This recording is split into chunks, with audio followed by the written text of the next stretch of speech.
tinglovchilar, ilmga tashna ustozlar va qadrdon tengdoshlar. Men 9-D sinf o'quvchisi Soliyeva Nodiraman. Bugun men sizlar bilan o'zbek adabiyotining eng ulkan ma'naviy xazinasi Abdulla Qodiriyning Mehrobdan chayon romani ostida yashiringan mazmun mohiyat haqida gapiraman. Bu asarning eng og'riqli mohiyati din niqobidagi munofiqlikning shafqatsizlarcha fosh etilishidir.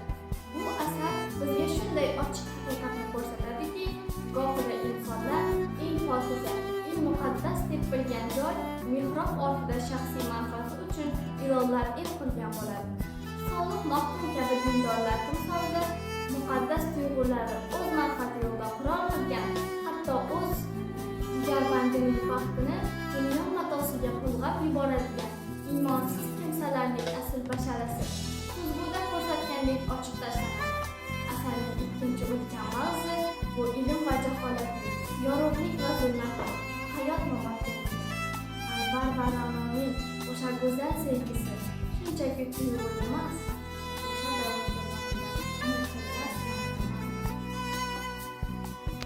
dunyo va madaniyatning chirog'idir. Ularning qarshisida turgan xorlik tuzumi va amaldorlarning badboftligi esa mana shu chiroqni o'chirishga, go'zallikni oyoq osti qilishga uringan qora kuchlardir. Bu fojia bizga hayqirib aytadiki, qaysi jamiyatda ilm kamsitilib, adolat qadrsizlansa, o'sha yerda xiyonat va sotqinlik bolaladi. Biroq eng buyuk falsafa shuki, har qanday zulm, har qanday zaharli chaqishlar oldida insoniy qadr-qimmat va sof iymon baribir bosh egmaydi. Xulosa qilib aytganda, Mehrobdan chayon bu bugunimiz uchun ham ulkan buzg'unlik. Bu bizni, ya'ni bugungi yoshlarni hamisha hushyor bo'lishga, iymonni soxtalikdan, haqiqatni esa niqoblardan ajratishga chorlaydi. Zero qalbi toza inson har qanday sharoitda ham o'zligini saqlab qolishi shart. Aytingchi, sizningcha bugungi kunda ham jamiyatimizda mehrobdan chiquvchi chayonlar bormi?